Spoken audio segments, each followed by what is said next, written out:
কাশ্মীরের মুসলমানেরা নির্যাতিত হয়েছে। আমি যেন এই আয়াত শুনতে পেরেছি, সব থেকে বেশি শুনতে পেরেছি দুনিয়ার একটা বিভৎস জায়গা, যার নাম হলো ফিলিস্তিন। ফিলিস্তিনের মুসলমানগুলোরে একটা কবরস্থান বানায় দিয়েছে, শিশুদেরকে নির্যাতন করেছে, শিশুদের উপর অত্যাচার করেছে। ও মুসলমান, বাংলাদেশের মুসলমান, ও ইন্ডিয়ার মুসলমান, ও সৌদি আরবের মুসলমান, ও কাতার কুয়েতের মুসলমান, কি জবাব আল্লাহর কাছে দেবে?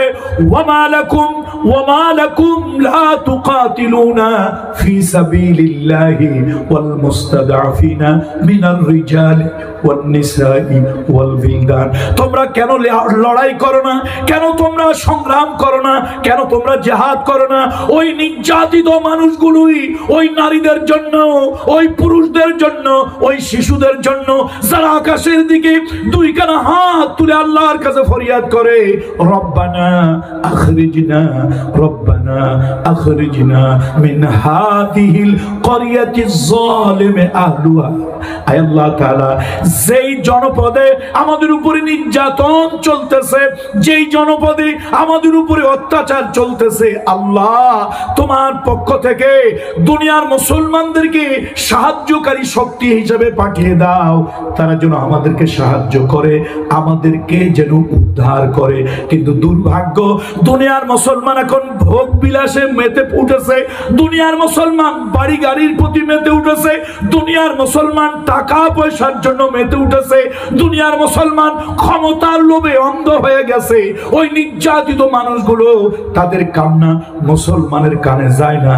আমার আজও মনে হয় আয়াত অবতীর্ণ হয়েছে 1450 বছর আগে, কিন্তু আমার মনে হয় যখন পৃথিবীর কোন প্রান্তে মুসলমানদের কান্নার আওয়াজ যখন আমার কানে আসে, তখন আমার কাছে মনে হয় আরশ থেকে আল্লাহ যেন ডেকে বলছে, ওয়ামা লাকুম, তোমাদের কি হলো? তোমরা কেন জিহাদ করো না? কেন তোমরা সংগ্রাম করো না ওই নির্যাতিত মানুষগুলোর জন্য, ওই নিগৃহীত মানুষগুলোর জন্য, ওই বঞ্চিত নারী শিশুদের জন্য? কেন তোমরা জিহাদ করো না? কেন জিহাদ করো না? ও মুসলমান, যারা এই দুনিয়ার হায়াতের বিনিময়, দুনিয়ার জীবনের বিনিময় আখিরাতে জান্নাত কিনেছো, দুনিয়ার হায়াতের বিনিময় আখিরাতকে যারা কিনেছো, তারা ভয় পাইও না, লড়াইতে নামো, সংগ্রামে নামো। যদি তুমি মারা যাও, শাহাদাতের মর্যাদা পাবে, বিনা হিসাবে আল্লাহর জান্নাত পেয়ে যাবে। আর যদি তুমি ওই লড়াই থেকে বেঁচে আসো, যদি তুমি ওই লড়াই থেকে যদি ফিরে আসো, তাহলে আল্লাহ তাআলা গাজীর মর্যাদা তোমাকে দান করবে। ওয়াদাল্লাহি হক, বলেন সবাই, ওয়াদাল্লাহি হক। আমার আল্লাহর ওয়াদা হলো সত্য। আল্লাহ বলছেন, আমি অবশ্যই তোমাদেরকে উত্তম প্রতিদান, উত্তম পুরস্কার দেব।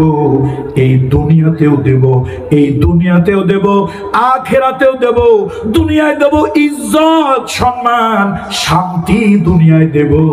আর আখিরাতে বিনা হিসাবে মর্যাদা দিয়া, সম্মান দিয়া আমি আল্লাহ জান্নাতের মেহমান বানায় দেব। রাসূলুল্লাহ সাল্লাল্লাহু আলাইহি ওয়াসাল্লাম, আল্লাহর নবী একটা জানাজায় গিয়েছেন, রাসূলুল্লাহ একটা জানাজায় গিয়েছেন। কিছু লোকেরা নবীজির সামনে একটা বাধা দিল। ইয়া রাসূলুল্লাহ, ইয়া হাবিবাল্লাহ, এই লোকটার জানাজা আপনি করবেন? আর এই লোকটা এই কাজ করেছে, এই অপরাধ করেছে, ওইটা করছে, এই লোকটার জানাজা আপনি পড়বেন ইয়া রাসূলুল্লাহ? নবীজি কিংকর্তব্য বিমূঢ়, রহমতের নবী, নিশ্চুপ হয়ে আছে। কি করবেন? মানে অনেকগুলো লোক এই লোকটার জানাজা পড়তে দেওয়ার পক্ষে না। এবার রহমতের নবী উঠে বলেন, এই তোমাদের ভিতরে এই লোকটা কোনো ভালো কাজ করছে, এরকম কোনো জানা, কোনো নজির, কোনো দৃষ্টান্ত তোমাদের কাছে আছে? একটা লোক দাঁড়িয়ে গেল, ইয়া রাসূলুল্লাহ, এই যে লোকটার জানাজা করতে আপনি আসছেন, আপনাকে বাধা দেওয়া হচ্ছে এই লোকটার জানাজা না পড়ার জন্য। লোকটা ভালো না, এটা সবাই বলতেছে। হুজুর, আমি একদিন দেখছি আল্লাহর দ্বীনের মুজাহিদেরা, আল্লাহর দ্বীন কায়েমের মুজাহিদেরা আল্লাহর দ্বীনের দাওয়াত নিয়ে গিয়েছিল যে মুজাহিদেরা জিহাদের ময়দানে সারা দিন জিহাদ করেছে, রাতের বেলায় একটু শান্তিতে ঘুমাবে। আমি দেখেছি এই লোকটাকে, আমি দেখেছি সারা রাত ওই মুজাহিদদেরকে অস্ত্র নিয়ে দাঁড়িয়ে দাঁড়িয়ে পাহারা দিয়েছে। শুনতেছেন আপনারা আমার কথা? লোকটা পাহারা দিচ্ছে। আল্লাহর নবী, রহমতের নবী, মানবতার বন্ধু মুহাম্মদুর রাসূলুল্লাহ ওই লোকটার লাশের কাছে গেলেন। এবার নবীজি তার জানাজা পড়লেন। লোকেরা বাধা দিল, নবীজি তার জানাজা পড়লেন। আল্লাহর নবী জানাজা পড়ে এবার কবরে লোকটাকে নামালেন। এবার রাসূলুল্লাহ তার বুকের উপরে শাহাদাত আঙ্গুল রেখে রাসূলুল্লাহ বলতেছেন, তোমার সাথীরা ধারণা করে তুমি জাহান্নামী, তোমার সাথীরা ধারণা করে তুমি জাহান্নামী। আমি নবী মুহাম্মদ রাসূলুল্লাহ আমি ঘোষণা দিচ্ছি, আমি সাক্ষ্য দিচ্ছি, ইন্নাকা মিন আহলিল জান্নাহ, ইন্নাকা মিন আহলিল জান্নাহ, তুমি আল্লাহর জান্নাতের অধিবাসী, আল্লাহর জান্নাতের অধিকারী। তাহলে বুঝে গেল জিহাদ করলে তাদের মর্যাদা বেড়ে যায়। শুধু জিহাদ করলে মর্যাদা বেড়ে যায় না আমার বন্ধুরা, ওই জিহাদ যারা করে তাদেরকে যারা সাহায্য করে তাদের মর্যাদাও আল্লাহর কাছে বেড়ে যায়। বন্ধুরা আমার, ও যুবকেরা, তোমাদেরকে ময়দান ডাকে। যুবকেরা, তোমরা আল্লাহর দ্বীনের জন্য আসো। বদরের মাঠে, ওহুদের মাঠে রাসূলুল্লাহ যখন মার খাচ্ছিলেন, আল্লাহর নবীর সাহাবীরা মার খাচ্ছিলেন। জলিল কাদরের 70 জন সাহাবী যখন মার খাচ্ছিল এবং পরে তারা শহীদ হয়ে গেল, সেই সময় মদিনার একজন কাফের নাম হলো আমর বিন সাবেদ বিন ওয়াকিশ। আল্লাহু আকবার। নাম বলেন সবাই। আমর বিন সাবেদ বিন ওয়াকিশ, টকবকে তরুণ যুবক। তার একটা ছোট্ট নাম আছে, ওইটা আমি বলে দেই। তার ছোট্ট নামটা হলো উসাইরিন। ওহুদের যুদ্ধ প্রথম তো মুসলমানরা বিজয়ী হয়েছিল। যখন আল্লাহর হাবিবের হুকুমটা তারা বুঝতে পারে নাই, একটু ভুল করেছেন, রাসূলুল্লাহর আদেশটা বোঝার ক্ষেত্রে তাদের একটু ভুল হয়েছে। সাহাবীরা কখনোই রহমতের নবীর আদেশ লঙ্ঘন করবে না, এই আকীদা আমরা রাখি না। আমরা এই আকীদা রাখি, রাসূলুল্লাহর সাহাবীরা জীবন যাবে তবু আল্লাহর হাবিবের হুকুম লঙ্ঘন করবেন না। কিন্তু তারা যথাযথভাবে রাসূলুল্লাহর কথাটা যেইভাবে বোঝা দরকার ওইভাবে কথার হাকিকত ওইভাবে বুঝতে পারেন নাই। তারা পাহাড় থেকে নিচে নেমে আসলেন। খালিদ বিন ওলীদ রাদিয়াল্লাহু তাআলা তার লোকজন নিয়ে, যুবকদেরকে নিয়ে পিছন থেকে আক্রমণ করলেন। উহুদ পাহাড়ের পিছন দিক থেকে আক্রমণ করলেন। সেই আক্রমণে মুসলমানরা বিপর্যস্ত হয়ে পড়ল, মুসলমানরা ছিন্ন ভিন্ন হয়ে গেল, মুসলমানরা মার খেতে লাগলো। এমন সময় মদিনার এক টকবকে তরুণ যুবক কাফের, নাম হলো আমর বিন সাবিত বিন ওয়াকিশ, যার ছোট্ট একটা নাম আছে উসাইরিন। সে দেখলো মানুষ মৃত্যুকে ভয় পায় আর মুসলমানেরা মৃত্যুর জন্য আলিঙ্গন করার জন্য এগিয়ে যায়। মানুষ চাচা আপনা জান বাঁচা, নিজের জান বাঁচাতে ব্যস্ত, তখন মুসলমানেরা নবীজির জীবন বাঁচাতে ব্যস্ত, নিজের বুক পেতে দেয়, কলিজায় বরাবর হয়ে যায়, তবু আল্লাহর নবীর উপরে আঘাত লাগতে দেয় না। উসাইরিন কাফের নিজেকে ডেকে বলছে, এই উসাইরিন, ইসলাম সাধারণ কোন দল নয়, ইসলাম সাধারণ কোন দল নয়, ইসলাম সাধারণ কোন দল নয়। মুহাম্মদুর রাসূলুল্লাহ সাল্লাল্লাহু আলাইহি ওয়াসাল্লাম সাধারণ কোন নেতা নয়। এবার তিনি কি করলেন? তার অন্তরের পর্দা খুলে গেল। তিনি চিন্তা করলেন, না, আমি ইসলাম গ্রহণ করব, আমি নবী মুহাম্মদুর রাসূলুল্লাহ পক্ষে আমি কাজ করব।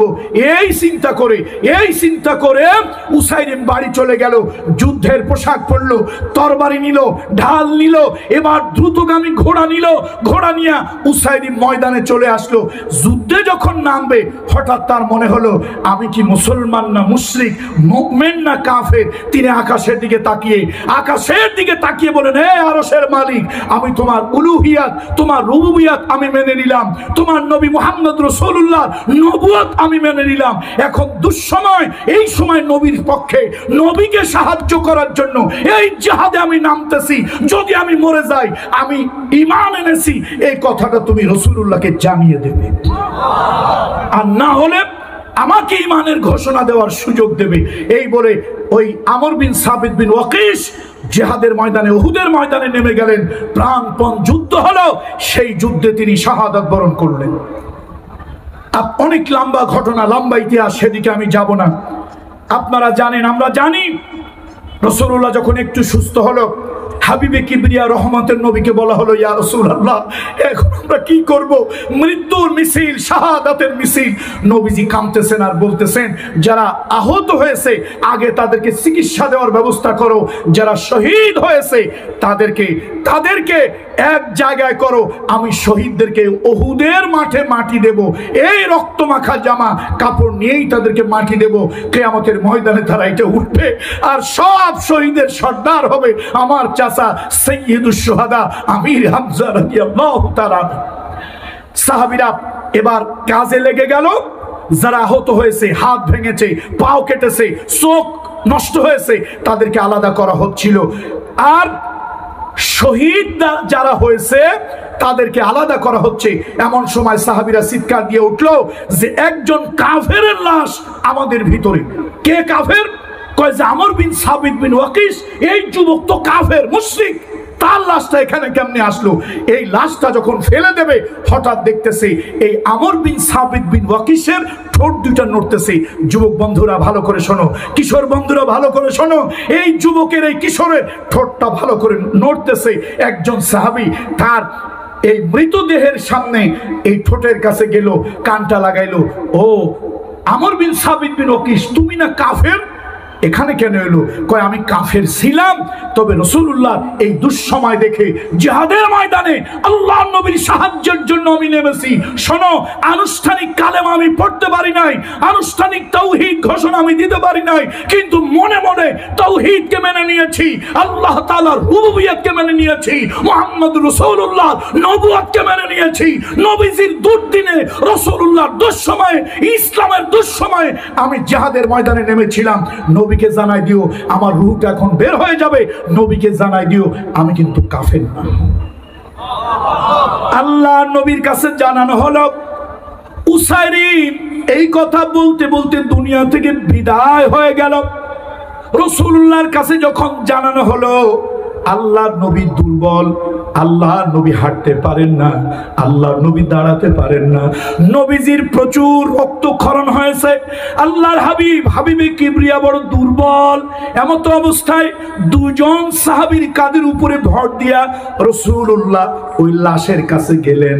আবু হুরায়রা রাদিয়াল্লাহু তাআলা আনহু, তিনি থেকে হাদিস বর্ণিত, আবু হুরায়রা রাদিয়াল্লাহু তাআলা আনহু থেকে হাদিস বর্ণিত, রাসূলুল্লাহ লাশের কাছে এলেন। ওই উসাইরিম যুবক মুজাহিদের বুকের উপরে রাসূলুল্লাহ তার শাহাদাত আঙ্গুলিটা রাখলেন, আর নবীজি আকাশের দিকে তাকালেন, আর রাসূলুল্লাহ বললেন, ইন্নাকা মিন আহলিল জান্নাহ, ইন্নাকা মিন আহলিল জান্নাহ, ইন্নাকা মিন আহলিল জান্নাহ, হাকাদা সালাসা মাররাত। নবীজি তিনবার করে শাহাদা প্রকাশ করলেন, তুমি জান্নাতি, তুমি জান্নাতি, তুমি জান্নাতি। সাহাবীদের মধ্যে কান্নার রোল পড়ে গেল, সাহাবীদের ভিতরে কান্নার রোল পড়ে গেল। ও উসাইরিম, এক ওয়াক্ত নামাজ পড়ো নাই, একটা সেজদা আল্লাহকে দেও নাই, একটা সেজদা আল্লাহকে দেও নাই, অথচ রাসূলুল্লাহ তোমার বুকের উপরে শাহাদাত আঙ্গুলি রেখে আল্লাহ নবী বলেছেন তুমি জান্নাতি। ভাইরা আমার, আবার ভুল বুঝবেন না, তিনি যেহেতু সকালবেলা ইসলাম গ্রহণ করেছিলেন, এই জন্য ফজরের নামাজ তার উপরে ফরজ ছিল না। আবার জোহরের সালাতের আগে তিনি শহীদ হয়ে গেছেন, এই জন্য জোহরের নামাজ তার উপরে ফরজ হয় নাই। যেহেতু এক ওয়াক্ত নামাজ তিনি পড়তে পারেন নাই, তার অর্থ হলো একটা সিজদাও তিনি দিতে পারেন নাই। মুসলিম দুনিয়ায় একজন মুজাহিদ একটা সিজদা যিনি দেয় নাই, এক ওয়াক্ত নামাজ যিনি পড়ে নাই, জিহাদের ময়দানে নবীজির জন্য, ইসলামের জন্য, আল্লাহর জন্য জিহাদের ময়দানে নেমে আসলেন, শহীদ হয়ে গেলেন। আর রাসূলুল্লাহ যার বুকের উপরে আঙ্গুল রেখে জান্নাতের শাহাদাত প্রকাশ করলেন। সেই জন্য বলি ভাইদেরকে, শোনেন, কেন আল্লাহর রাস্তায় জিহাদ করবেন না? আল্লাহর রাস্তায় জিহাদ করুন। ওয়ামা লাকুম লা তুকাতিলুনা ফি সাবিলিল্লাহি আল মুস্তাদআফিনা মিনার রিজাল ওয়ান নিসাই ওয়াল বিলদান আল্লাযীনা ইয়াকুলুনা রব্বানা আখরিজনা মিন হাযিহিল ক্বরিয়াতিজ যালিমি আহলুহা। ওই সকল নারী পুরুষদের জন্য, এইখানে আল্লাহ তাআলা মক্কার নারী পুরুষদের কথা বলেছে, কিন্তু শুধু মক্কার জন্য না, কোরআনের হুকুম হলো আম, ওই জায়গায় বিশেষ প্রেক্ষাপটে আয়াত অবতীর্ণ হয়েছে। আজকেও যদি ফিলিস্তিনের মুসলমানদের কান্নার আওয়াজ পাও, আজকেও যদি কাশ্মীরের মুসলমানদের আওয়াজ পাও, আজকেও যদি নির্যাতিত মুসলমানের আওয়াজ পাও, হাসিনার 15.5 বছরে এদেশে হাজার হাজার মুসলমান, হাজার হাজার মানুষের উপরে, ইসলামী আন্দোলনের নেতা কর্মীদের উপরে নির্যাতন চলেছে।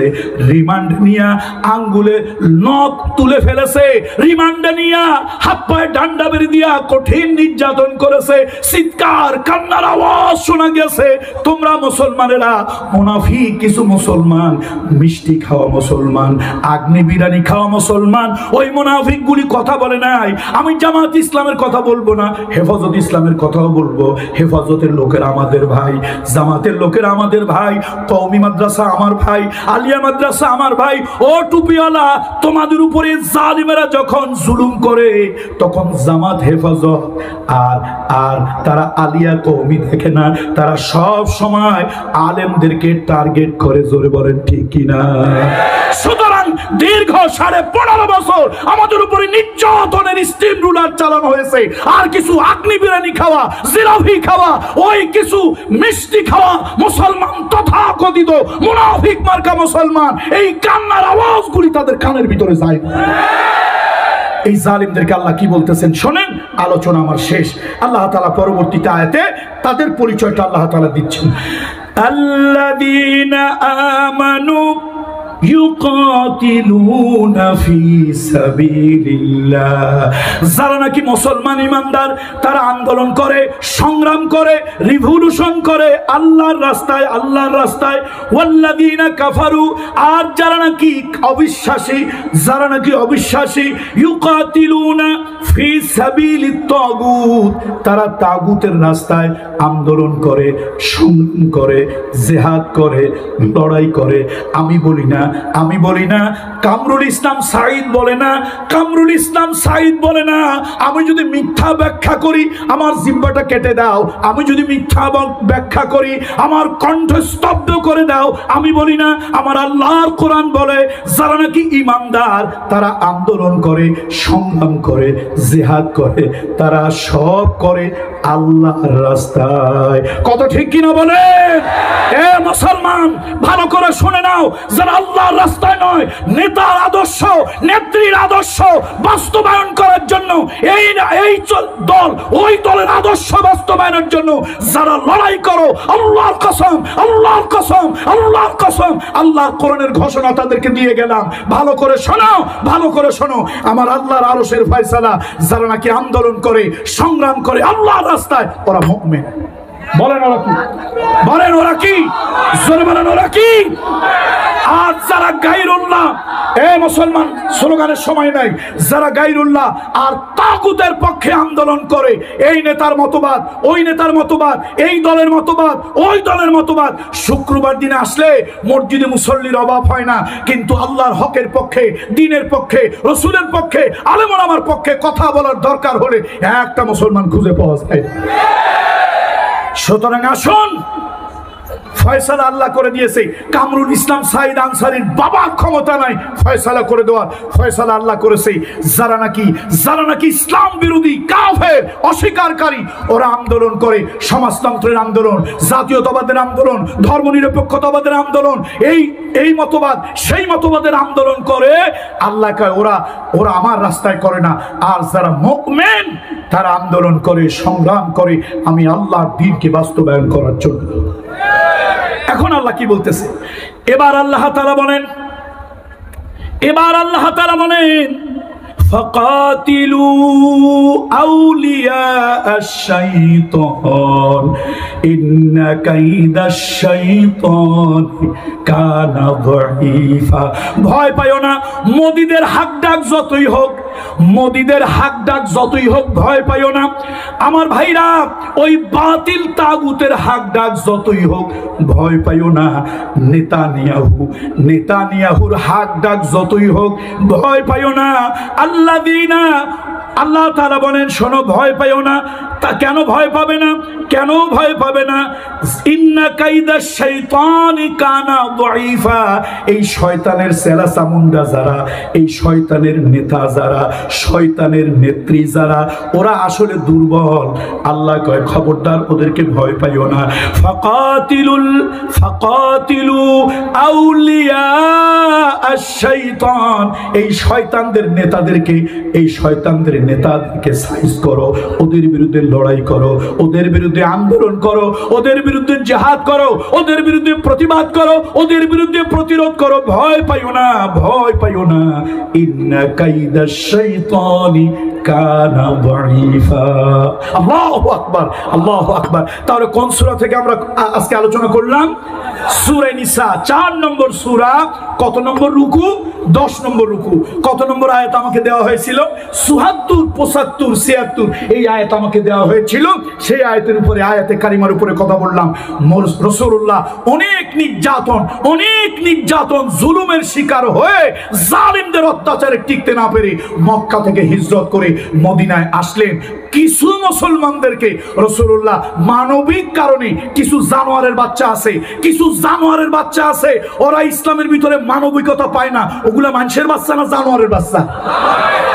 এই জানোয়ারের বাচ্চাগুলি সব জায়গায় সবকিছু পায়, ইসলামের মধ্যে খালি জঙ্গিবাদ পায়। এই জানোয়ারের বাচ্চাগুলি আজকের মিডিয়ার মাধ্যমে ওই জানোয়ারের বাচ্চাগুলোকে জানিয়ে দেয়, শুনে রাখ আমার ইসলাম মানবতাবাদী ইসলাম, আমার নবী মানবতার নবী। তাই যদি না হতো, রাসূলুল্লাহ যখন হিজরত করলেন সবাইকে হিজরত করতে বলতেন।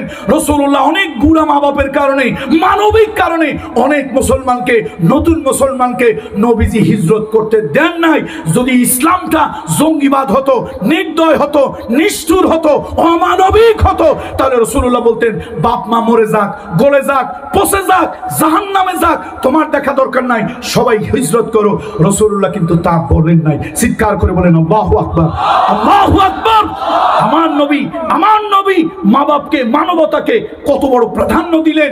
নবীজি কিছু লোকদেরকে রেখে গেলেন, তোমরা পরে যাইও, বাপ মা মরে গেলে দাফন কাফন করে যাইও, এই সমস্যার সমাধান হলে পরে যাইও।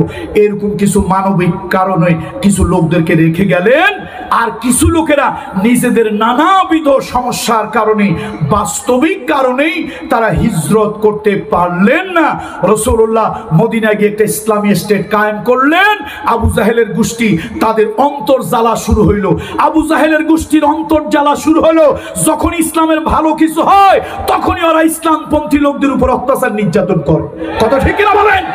সুতরাং মক্কার মুসলমানদের উপরে যখন নির্যাতন হচ্ছিল, মক্কার শিশুরা কাঁদতেছিল, মক্কার নারীরা কাঁদতেছিল, আল্লাহর কাছে চিৎকার করে বলছিল রব্বানা আখরিজনা মিন হাযিহিল ক্বরিয়াতি যালিমি আহলুহা। এই জালিমদের জনপদ থেকে আল্লাহ আমাদেরকে একটু বাঁচাও, আমাদেরকে সাহায্য করো। আল্লাহ মদিনার মুসলমানদেরকে ডেকে দিলেন, এই মদিনার মুসলমানেরা ভয় পাও কেন?